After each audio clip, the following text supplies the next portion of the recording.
Hello, everybody. We're back again with our Magic Treehouse number 33 Narwhal on a sunny night. And today I am going to be reading chapter 7. And that chapter is called Another World. Lots of things made sense to Jack now. Ericsson's clothes, his spear, calling himself a seafarer, and his story of 11 ships lost while sailing from Iceland to Greenland. Ericsson rowed toward a small wooden pier near the Viking ships. When the boat reached the shore, he jumped out. "We're here!" he said. Jack and Annie climbed carefully out of the boat. As Ericsson tied it to the pier, Jack turned to Annie. "Those are Viking ships," he whispered.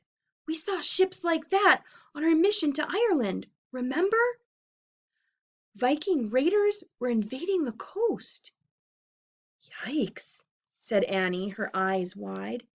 "We should escape now while we can," said Jack.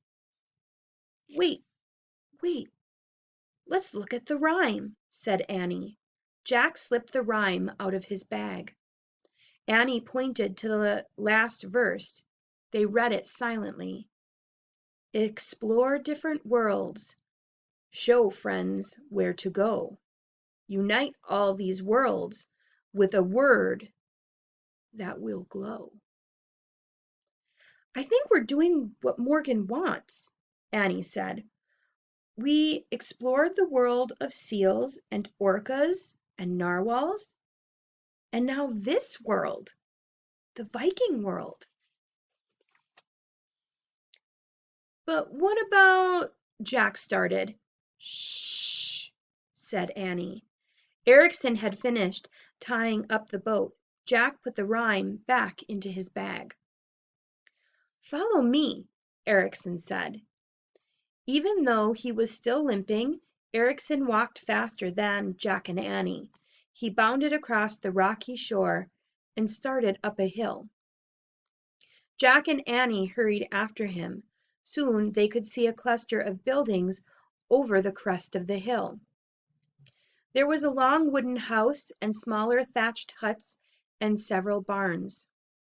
A few people were working in the chilly sunlight. They were all dressed in several layers of clothing. Women were hanging clothes to dry. Men were stacking wood. A boy was leading cows to a barn. A few girls were feeding hogs and ducks. Chickens and dogs wandered about.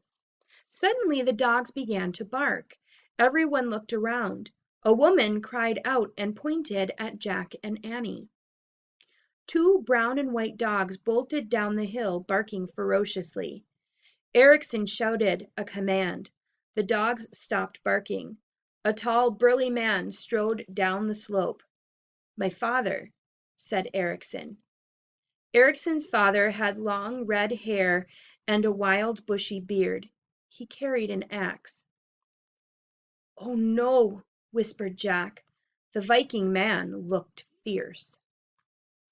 "Wait here," Ericsson ordered Jack and Annie, leaving them with the dogs.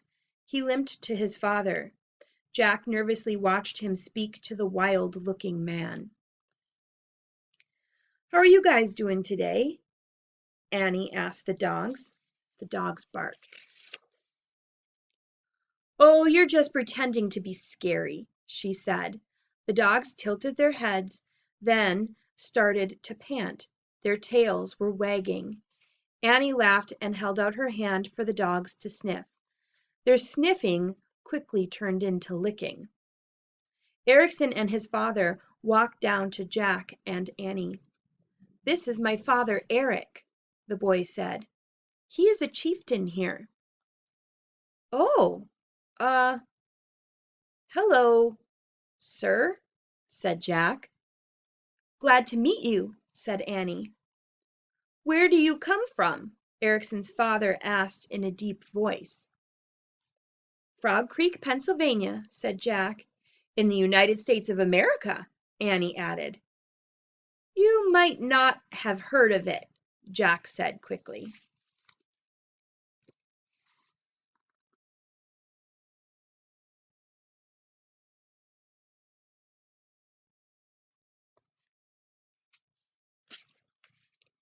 No, I have not.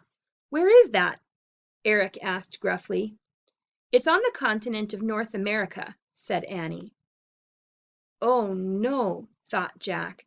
He knew the Vikings hadn't heard of the United States or North America. In Eric's time, the United States wouldn't be a country for another 700 years. But Eric just nodded. So, you are from far away? He said. Yes, said Annie. Welcome, said Eric. He turned to his son.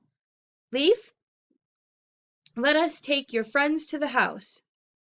Thanks, said Annie. Then she and Jack started up a hill, following the boy and his father. Eric called the boy Leaf, Jack thought. Leaf. Leif Erikson? Leif Erikson! Annie, he whispered. Erikson's first name is Leif. I heard that, she said. Erikson must be his last name. Yes, I've read about Leif Erikson and Eric the Red, said Jack. They're famous. Famous? Said Annie. Yeah, said Jack.